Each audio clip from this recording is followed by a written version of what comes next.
করিমের 13 নম্বর পারার সূরা ইউসুফ থেকে একটি আয়াতের অংশ বিশেষ তেলাওয়াত করেছে। ইন্নাহু মান ইয়াত্তাকি ওয়া ইয়াসবির ফাইন্নাল্লাহা লা ইউযিউ আজরাল মুহসিনিন। সহজ সরল ভাষায় এই আয়াতের ভাব অর্থ হলো, যে ব্যক্তি তাকওয়া অবলম্বন করে এবং সবর করে সে ভালো মানুষ। আল্লাহ তাআলা তার সওয়াব নষ্ট করেন না। যে যার মধ্যে তাকওয়া আছে, সবর আছে, আল্লাহর দৃষ্টিতে সে ভালো মানুষ, সে মুহসিন। আল্লাহ তাআলা তাকে যথাযথ সওয়াব, আজর, তার আমলের, ইমানের সব মেহনতের বিনিময়ে আল্লাহ তাআলা দান করেন।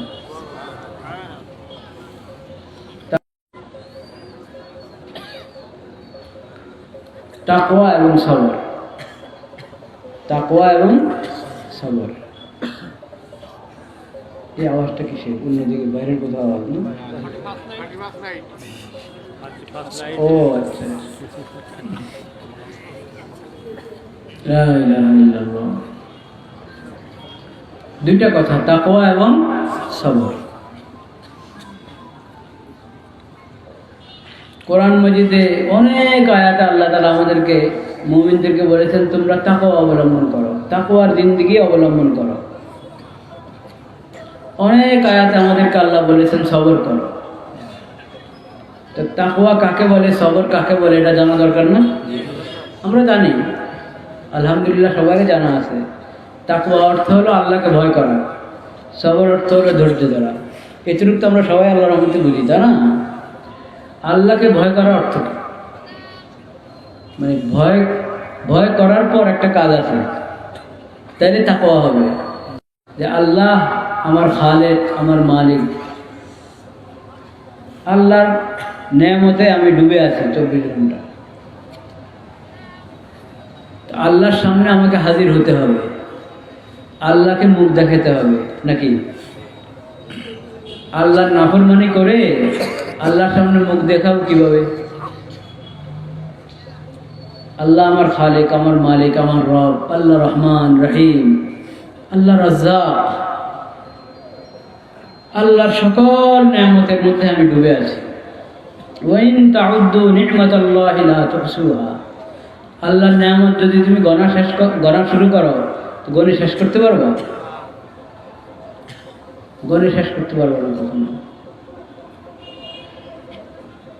এক ব্যক্তির প্রতি আল্লাহর যত নেয়ামত আছে, দুনিয়ার সকলে মিলে যদি গণতে থাকে গণে শেষ করতে পারবো না।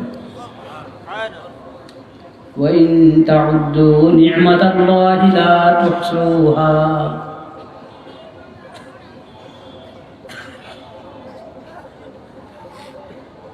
আল্লাহ, তো আল্লাহর নেয়ামতের মধ্যে আমি ডুবে আছি। আল্লাহর নেয়ামত ভোগ করে, আল্লাহর নাফরমানি করে আল্লাহকে চেহারা দেখাতে পারবো? এই অনুভূতিটা অন্তরে জাগ্রত করতে হবে যে আমি আল্লাহর বান্দা, আল্লাহর মাখলুক, আল্লাহর নেয়ামতেই আমার দিন রাত কাটছে।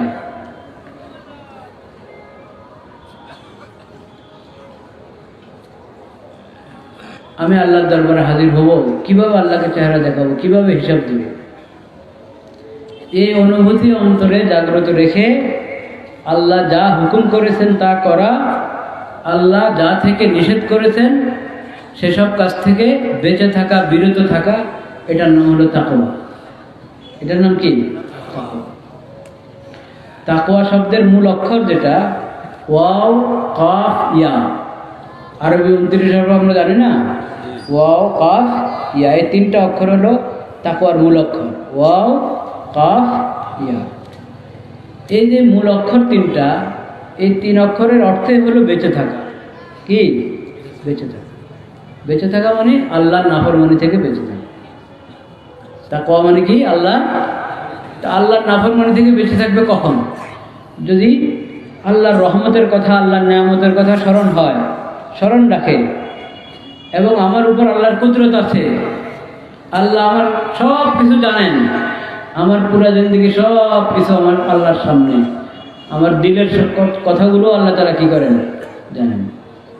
ওয়াইন তুবদু মা ফি আনফুসিকুম আও তুখফুহু, ওয়াইন তুবদু মা ফি আনফুসিকুম আও তুখফুহু ইউহাসিবকুম বিহিল্লাহ ফায়াগফিরু লিমান ইয়াশা ওয়া ইউআযযিবু মান ইয়াশা ওয়াল্লাহু আলা কুল্লি শাইইন কাদির। তোমরা তোমাদের মনে যা আছে ওটা যদি প্রকাশ করে দাও বা লুকিয়ে রাখো, আল্লাহ সব জানে, আল্লাহ হিসাব নেবেন। এগুলো শুধু আমলের হিসাব না, দিলে যা পরিকল্পনা করে ওগুলোরও আল্লাহ হিসাব নেবেন। তো আল্লাহ যদি হিসাব নেওয়ার মতো হিসাব নেন, আমাদের কারো রক্ষা আছে, সেজন্য আল্লাহর কাছে দোয়া করতে হবে, আল্লাহুম্মা হাসিবনি হিসাবান ইয়াসীরা। হে আল্লাহ, আপনি সহজ হিসাব নেন। হিসাব তো আপনি নেবেন, তবে সহজ হিসাব। যদি আপনি হিসাব নেওয়ার মতো হিসাব নেন, তাহলে আমাদের কারো রক্ষা নেই, বাঁচবো না, আমরা মুক্তি পাবো না, নাজাত পাবো না। আপনি একবারই সহজ থেকে সহজ হিসাব নিয়ে নিয়ে আল্লাহর কাছে দোয়া করতে হবে। তো আমার যে আল্লাহর কাছে হিসাব দিতে হবে, আল্লাহর সামনে দাঁড়াইতে হবে। وَأَمَّا مَنْ خَافَ مَقَامَ رَبِّهِ وَنَهَى النَّفْسَ عَنِ الْهَوَى فَإِنَّ الْجَنَّةَ هِيَ الْمَأْوَى। আল্লাহর সামনে উপস্থিত হতে হবে।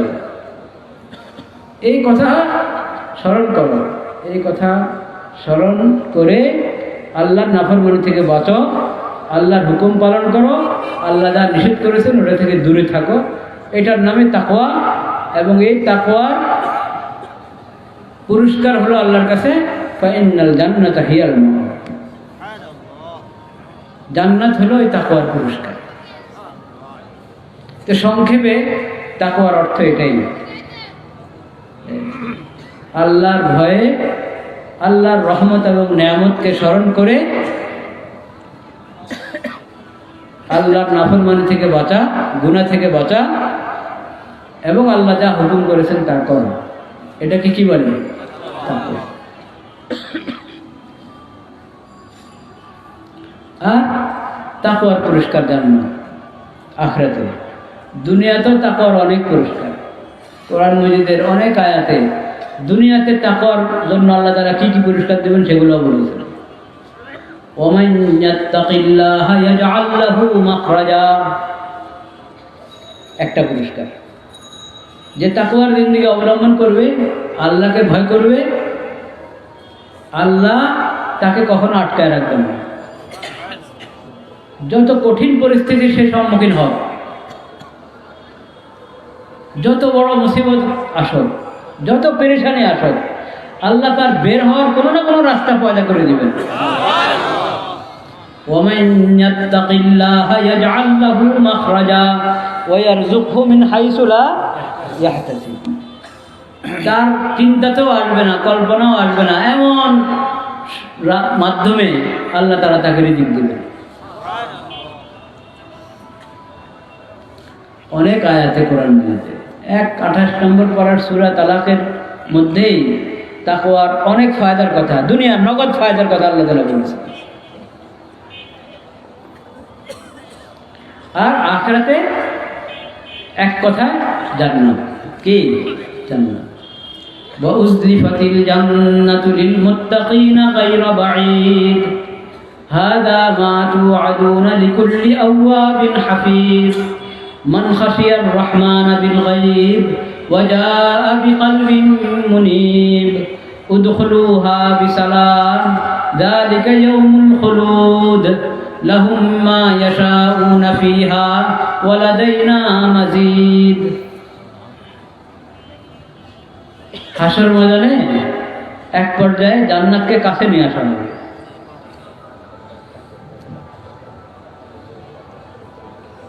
কাদের জন্য? মুত্তাকিদের জন্য, তাকওয়াওয়ালাদের জন্য জান্নাতকে কাছে নিয়ে আসা হবে। এবং ইশারা করে দেখানো হবে, এই দেখো জান্নাত, এই যে জান্নাত, হাদা মা তুআদুন। দুনিয়াতে তোমাদেরকে এই জান্নাতের ওয়াদা করা হতো, আল্লাহর পক্ষ থেকে আল্লাহর রাসূলরা ওয়াদা করেছেন। সর্বশেষ নবী হযরত মুহাম্মদ মুস্তাফা সাল্লাল্লাহু আলাইহি ওয়াসাল্লামের পরে রাসূলুল্লাহ সাল্লাল্লাহু আলাইহি ওয়াসাল্লামের ওয়ারিসরা ওয়াদা করেছেন যে যে তাকওয়া অবলম্বন করবে তার জন্য জান্নাত, যে তাকওয়া অবলম্বন করবে তার জন্য কি জান্নাত। যদি জান্নাত চাও তাহলে তাকওয়ার জিন্দেগি অবলম্বন করো, গুনাহ থেকে বাঁচো, হারাম থেকে বাঁচো, কবিরা গুনাহ ছাড়ো, ফরজ ওয়াজিব আদায় করো, নামাজ পড়ো, পর্দা করো, ঘুষ ছাড়ো, সুদ ছাড়ো, ভেজাল ছাড়ো, দুর্নীতি ছাড়ো, বিজাতি অমুসলিম যত অমুসলিম তাদের সব সভ্যতা ছাড়ো, রাসূলুল্লাহ সাল্লাল্লাহু আলাইহি ওয়াসাল্লামের সুন্নাত অবলম্বন করো, তাহলে জান্নাত পাবে। এই ওয়াদা করা হয় কি হয় না? হাসর ময়দানে বলে এইটা সেই জান্নাত যে জান্নাতের তোমাদের সঙ্গে ওয়াদা হয়েছিল। তোমাদেরকে যে দুনিয়া বলা হতো যে মুত্তাকিদের ঠিকানা জান্নাত, ফাইনাল জান্নাতা হিয়াল মাওয়া, মুত্তাকিদের ঠিকানা জান্নাত, এটা সেই জান্নাত। কারা মুত্তাকি? কারা মুত্তাকি? মান খাশিয়ার রহমান বিল গায়ব, রহমানকে যারা ভয় করে, রহমান ও রহিমের রহমত এবং নিয়ামতে আমি ডুবা, সেই রহমতের নাফরমানি করব। রহমানকে শ্রদ্ধা করে, রহমানের নিয়ামতের কথা স্মরণ করে গুনাহ থেকে বেঁচে থাকে। ওয়াজা বিকলবিন মুনীব, সেজন্য তার কলব, তার দিল আল্লাহ অভিমুখী। নামাজে যেরকম তার চেহারা আল্লাহ বাইতুল্লাহর দিকে, আল্লাহর ঘরের দিকে ফিরে থাকে এবং তার দিল আল্লাহর দরবারে হাজির থাকে, ঠিক তার 24 ঘন্টা জিন্দেগির মধ্যেও তার দিলটা কার দিকে? আল্লাহর দিকে। ইন্নী ওয়াজ্জাহতু ওয়াজহিয়া লিল্লাযী ফাতারাস সামাওয়াতি ওয়াল আরদা হানিফান ওয়া মা আনা মিনাল মুশরিকিন। ইন্না সলাতি ওয়া নুসুকি ওয়া মাহইয়ায়া ওয়া মামাতি লিল্লাহি রাব্বিল আলামিন লা শারীকা লাহু ওয়া বিযালিকা উমিরতু ওয়া আনা আউওয়ালুল মুসলিমিন। আমার সালাত, আমার ইবাদত, বন্দেগী, কুরবানি, সকল ইবাদত, আমার জীবন, আমার মরণ কার জন্য? আল্লাহর জন্য। লা ইলাহা ইল্লাল্লাহ মুহাম্মাদুর রাসূলুল্লাহ। তো মুত্তাকির দিল হয় আল্লাহ অভিমুখী। মুত্তাকির দিলে আল্লাহর ভয় থাকে এবং তার দিল আল্লাহর দিকে থাকে। কখন নামাজের আযান হবে মসজিদে যাবে, জামাতের সাথে নামাজ আদায় করবে। মসজিদ থেকে বের হলো দুনিয়ার কাজে, মুমিনের দুনিয়ার কাজও কার জন্য হয়? আল্লাহর জন্যে হয়। বা দিনের কাজে, দিনের কাজ তো আল্লাহর জন্যে হবে, বের হয়েছে কিন্তু তার দিলটা মসজিদের সাথে আটকা। ওয়াকালবুহু ওয়ারাজুলুন খারাজা মিনাল মসজিদি ওয়াকালবুহু মুআল্লাকুম বিহি, মসজিদ থেকে বের হয়েছে কিন্তু তার দিল মসজিদের সাথে আটকা। আবার কখন আযান হবে মসজিদে হাজির হবে, কারণ নামাজ ছাড়া কোনো শান্তি নেই। মুমিনের নামাজ ছাড়া কোনো কি নাই? শান্তি নেই।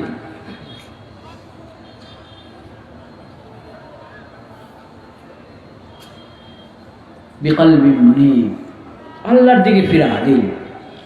এজন্য আল্লাহর পক্ষ থেকে যে ডাকে আসো সে ডাকে সাড়া দেয়। আজকের মাহফিলে যে আমরা এসেছি, আমাদেরকে এই মাহফিলে দাওয়াত দেওয়া হয়েছে কার পক্ষ থেকে? মূলত আল্লাহর পক্ষ থেকে দাওয়াত দেওয়া হয়েছে যে আল্লাহর দ্বীনের কথা শুনে যাও, আল্লাহর শরীয়তের কথা শুনে যাও, যে ইসলামের নিয়ামত আল্লাহ তোমাদেরকে দান করেছেন, যে ইসলামের বরকতে তোমরা মুসলিম, সেই মুসলিমের ইসলামী জিন্দেগি কেমন এটা শুনে যাও। মুসলিমের ইসলামী জিন্দেগি শুনে যাও। মুসলিমের ইসলামী জিন্দেগি হলো সুন্নতের জিন্দেগি। নবী সাল্লাল্লাহু আলাইহি ওয়াসাল্লামের 23 বছর জিন্দেগির মধ্যে কিয়ামত পর্যন্ত মুসলমানদের জন্য পুরা নমুনা বিদ্যমান। লাকাদ কানা লাকুম ফি রাসূলিল্লাহি উসওয়াতুন হাসানাতুন লিমান কানা ইয়ারজুল্লাহ ওয়াল ইয়াউমাল আখির। কিয়ামত পর্যন্ত সকল শ্রেণীর মানুষ, সকল ভাষার মানুষ, সকল গোত্রের মানুষ, সকল দেশের মানুষ, যত পরিস্থিতি, যত হালাতে আসুক না কেন, সবার জন্য রাসূলুল্লাহ সাল্লাল্লাহু আলাইহি ওয়াসাল্লামের জীবনে নির্ভুল এবং উত্তম আদর্শ রয়েছে। সেই উসওয়াতুন হাসানা, ওটাকে আমরা এক কথা বলি রাসূলুল্লাহর সুন্নত। রাসূলুল্লাহর সুন্নত মানে মসজিদে ডান পা দিয়ে ঢুকা আর বাম পা দিয়ে বেরোয়া শুধু এই সুন্নত না, এটাও সুন্নত, এটাও সুন্নতের গুরুত্বপূর্ণ অংশ। পুরো জিন্দেগিতে রাসূলুল্লাহ সাল্লাল্লাহু আলাইহি ওয়াসাল্লামের সুন্নত। নববর্ষের ব্যাপারে রাসূলুল্লাহর সুন্নত আছে না? নববর্ষের ব্যাপারে রাসূলুল্লাহ সাল্লাল্লাহু আলাইহি ওয়াসাল্লামের সুন্নত আছে। কি সুন্নত জানেন? সুবহানাল্লাহ। সেটা রাসূলুল্লাহ সাল্লাল্লাহু আলাইহি ওয়াসাল্লামের সাহাবীদের কাছে শুনুন। রাসূল করিম সাল্লাল্লাহু আলাইহি ওয়াসাল্লাম সাহাবীদের কাছে শুনেন সেটা। আলী রাদিয়াল্লাহু তাআলার নাম জানি আমরা? কে না জানবে? কোন মুসলমান না জানবে? আলী ইবনে আবি তালিব রাদিয়াল্লাহু তাআলা আনহু, রাসূল করিম সাল্লাল্লাহু আলাইহি ওয়াসাল্লামের চাচাতো ভাই। রাসূলুল্লাহ সাল্লাল্লাহু আলাইহি ওয়াসাল্লামের পরে যে চার মহান ব্যক্তি খেলাফতে রাশেদার দায়িত্ব পালন করেছেন, চতুর্থ ব্যক্তি আলী রাদিয়াল্লাহু তাআলা আনহু, নাকি খলিফায়ে রাশেদ আলী রাদিয়াল্লাহু তাআলা আনহু। আমাদের হানাফি মাযহাবের ইমামের নাম জানেন তো? আবু হানিফা রাহমাতুল্লাহ। আবু হানিফার আব্বার নাম সাবিত। আবু হানিফার আব্বার নাম কি? সাবিত। সাবিতের জন্ম হয়েছে আলী রাদিয়াল্লাহু তাআলা আনহুর জীবদ্দশায়। আলী রাদিয়াল্লাহু তাআলা আনহু কুফা নগরীতে ছিলেন জিন্দেগির শেষ কয়েক বছর। আবু হানিফা রাহমাতুল্লাহর আব্বা বরং দাদা থেকে কুফা বাসিন্দা, ওনারা ইরাকের কুফায়। যখন সাবিতের আব্বার ঘরে আবু হানিফার আব্বা সাবিতের জন্ম হলো, তখন সাবিতকে কোলে করে নিয়ে গেছেন, সাবিতের আব্বা কোলে করে নিয়ে গেছেন আলী রাদিয়াল্লাহু তাআলা আনহুর কাছে। আলী রাদিয়াল্লাহু তাআলা আনহু দোয়া করে দিয়েছেন, বরকতের দোয়া করেছেন, আল্লাহ এই ছেলেটার মধ্যে এবং তার খানদানের মধ্যে বরকত দান করেন। শাফি মাযহাবের বহুত বড় একজন আলেম, কিতাবুল আসকার ইমাম নববীর ব্যাখ্যা গ্রন্থ লিখেছেন আল ফুতুহাতুর রব্বানিয়া। ওই কিতাবে উনি লিখেছেন যে আলী রাদিয়াল্লাহু তাআলার এই দোয়া আল্লাহ তাআলা অক্ষরে অক্ষরে কবুল করেছেন। আল্লাহ তাআলা এই সাবিতের ঘরেই আবু হানিফা নোমান বিন সাবিত, নোমান নামে এই আবু হানিফা দান করেছেন সাবিতের ঘরে, যে আবু হানিফার মধ্যে এক আবু হানিফার মধ্যে আল্লাহ তাআলা এমন বরকত দিয়ে দিয়েছেন যে বরকতের কোনো শেষ নেই।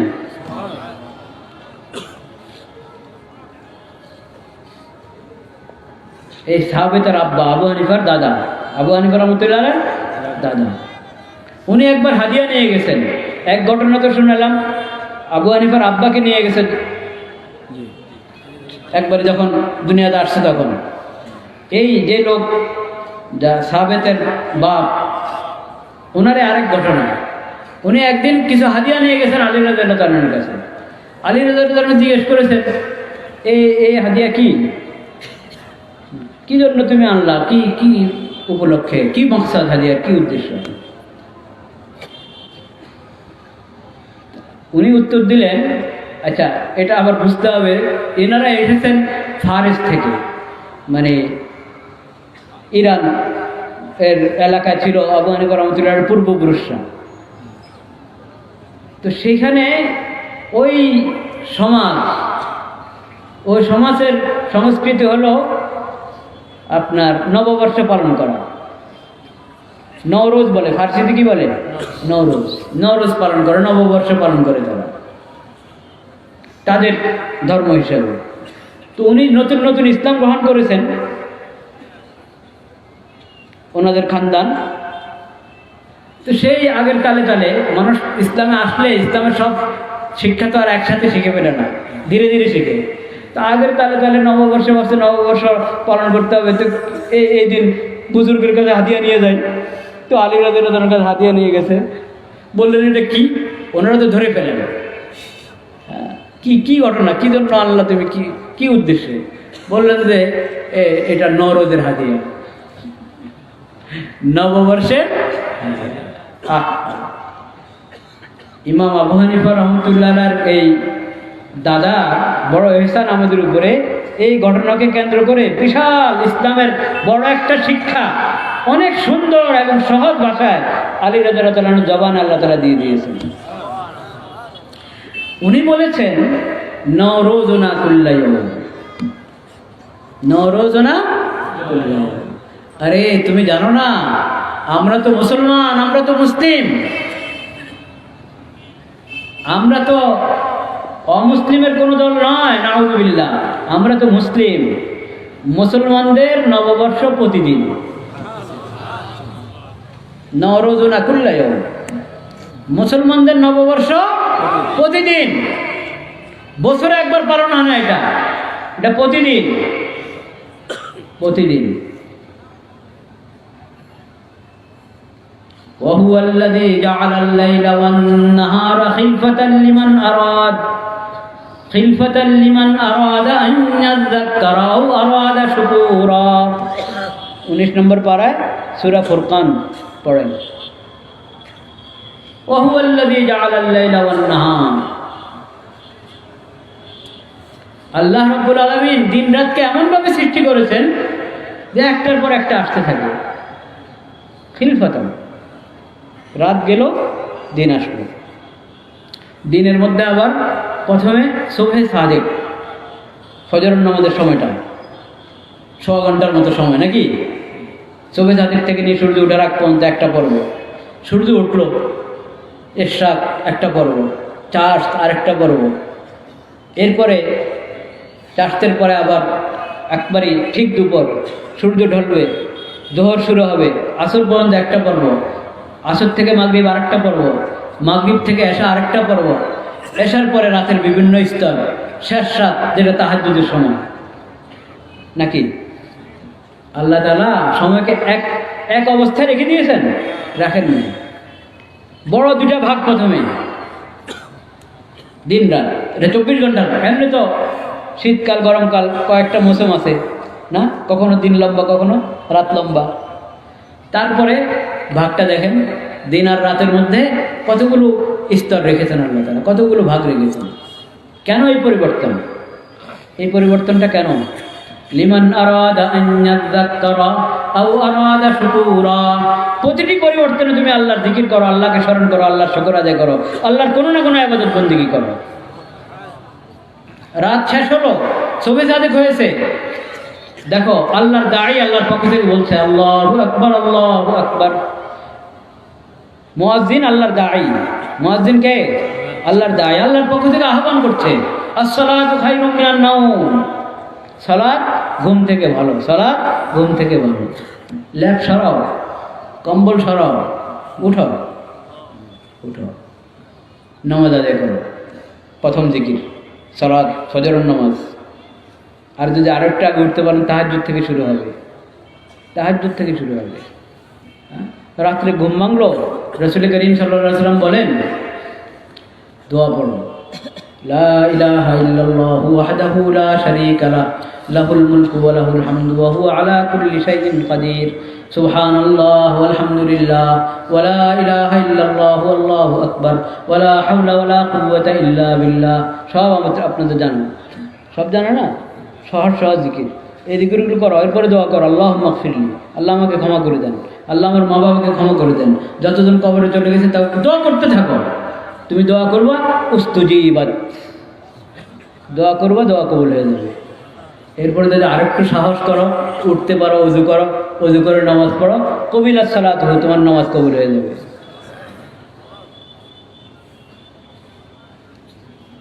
এই যে আমাদের রাত, সুবহে সাদিক হলো, মুয়াজ্জিন বলছে আসসালাতু খায়রুম মিনান নাওম, যাও মসজিদে।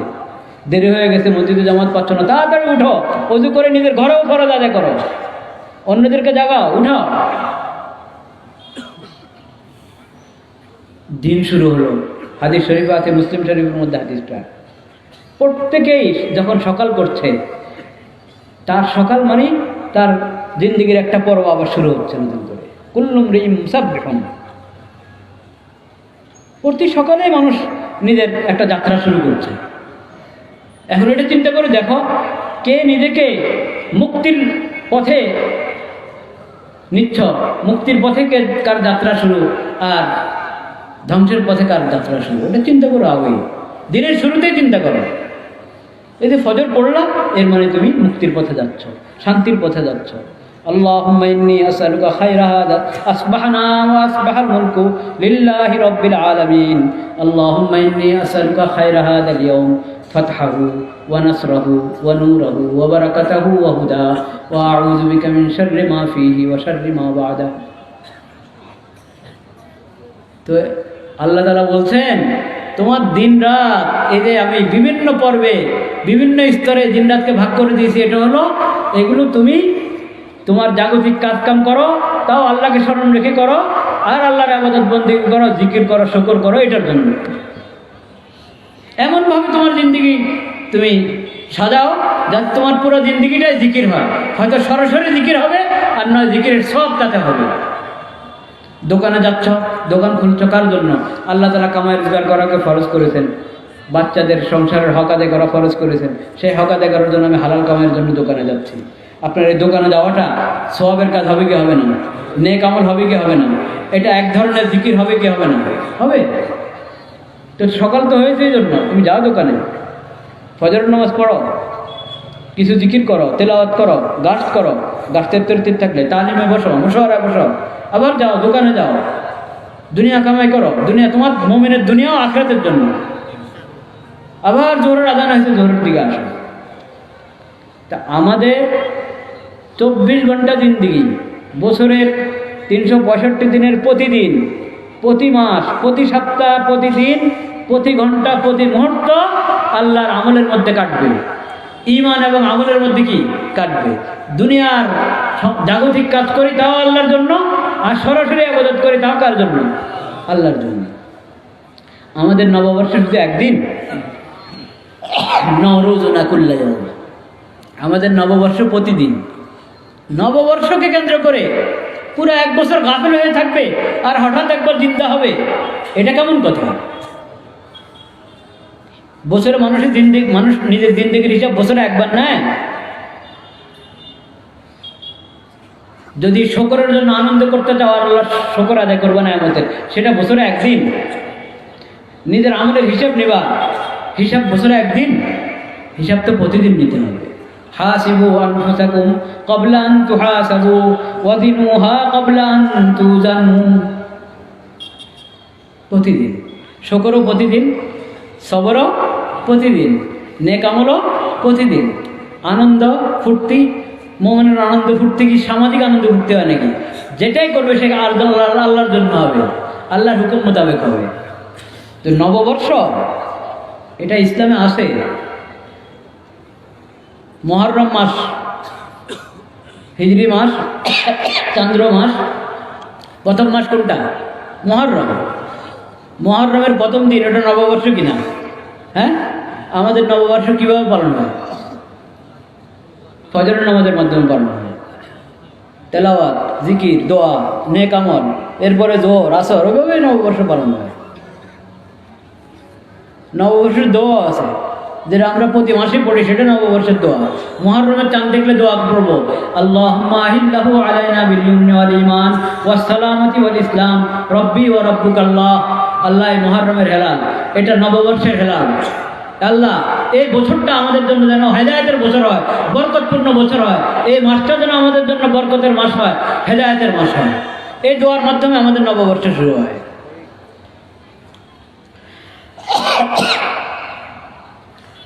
সূর্য আল্লাহর সৃষ্টি সূর্যের হিসাব সেটাও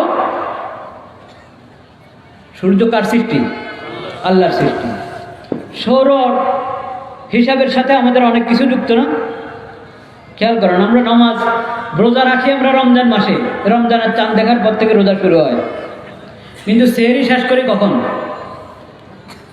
সবুজ চাঁদ দেখার আগ মুহূর্ত পর্যন্ত সেহরি তাই না ইফতার করি কখন সূর্য ডুবলে না তো সেহরির সময় ইফতারের সময় এটা কিসের সাথে সম্পৃক্ত সূর্যের সাথে সম্পৃক্ত ফজর জোহর আসর মাগরিব এশা এই নামাজের সময়গুলো কিসের সাথে সম্পৃক্ত সূর্যের সাথে সম্পৃক্ত আর আমাদের 12 মাস মুহররম থেকে নিয়ে জুলহাজ পর্যন্ত এগুলো কিসের সাথে সম্পৃক্ত চাঁদের সাথে সম্পৃক্ত চাঁদও আল্লাহর সৃষ্টি সূর্যও কার সৃষ্টি আল্লাহর সৃষ্টি চাঁদের হিসাব সূর্যের হিসাব সব কার দেওয়া আল্লাহর দেওয়া কোন হিসাব কিভাবে ব্যবহার করবেন সেটা শরীয়তের মাসালা আছে শরীয়তের কি আছে মাসালা আছে তো সৌরবর্ষের যে 12 মাস সেটা খুব কার, এটা কার দেওয়া? আল্লাহর দেওয়া। সূর্য আল্লাহর সৃষ্টি। তো সৌরবর্ষের হিসাব যে করো, সৌরবর্ষের হিসাব দাতা রব্বুল আলামিনকে স্মরণ করো, রব্বুল আলামিনকে স্মরণ করো। সৌরবর্ষের 12 মাস হিসাব করবা, আর সূর্যের খালেক আর মালিককে ভুলে যাবে, তার বিধানকে ভুলে যাবে। সেই খালেক ও মালিকের নবী, আখিরি নবী হযরত মুহাম্মদ মুস্তাফা সাল্লাল্লাহু আলাইহি ওয়াসাল্লামের আদর্শ আর সুন্নাহকে ভুলে যাবে। অন্য সংস্কৃতিকে নিজের সংস্কৃতি মনে করবে। রাসূলুল্লাহর সুন্নাহ যেটা সবচেয়ে বড় তাহদীদ মুসলিম উম্মাহ, সেটাকে ভুলে যাবে। এটা ঈমানদারের কাজ হতে পারে না, মুসলিম উম্মতের কাজ হতে পারে না।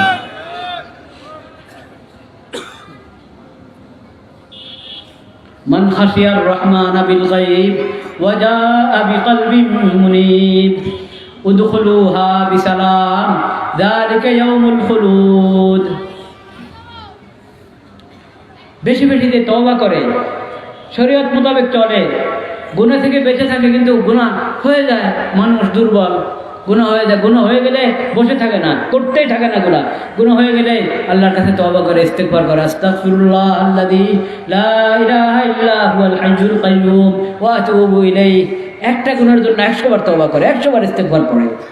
আওয়াব, এরা হলো মুত্তাকি। এদেরকে হাসর ময়দানে বলা হবে উদখুলুহা বিসালাম। এই যে জান্নাত, যাও জান্নাতে চলে যাও, নিশ্চিন্তে,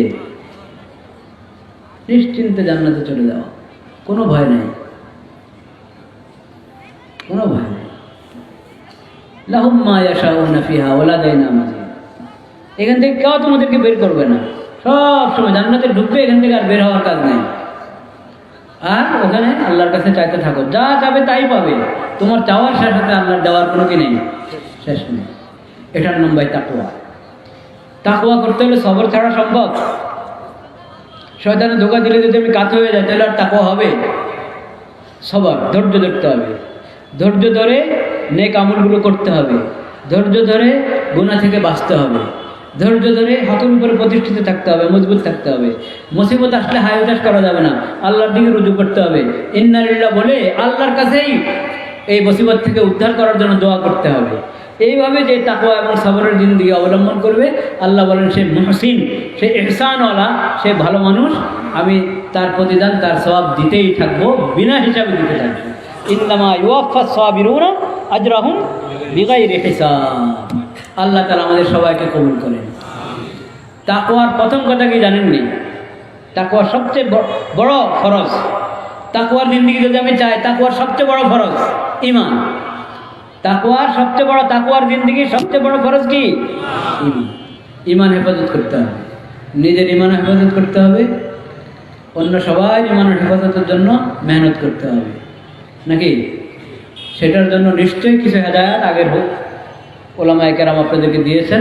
সেই হেদায়েত মোতাবেক আমরা নিজেদের ঈমান হেফাজতের মেহনত কি করব। তবলিগে 10 দিন লাগান, চিল্লা লাগান, ওটাও ঈমানের একটা মেহনত। কিন্তু শুধু ওই মেহনতটা ঈমান হেফাজতের মেহনত হিসাবে যথেষ্ট না, আরও মেহনত আছে, ওটাও করবেন।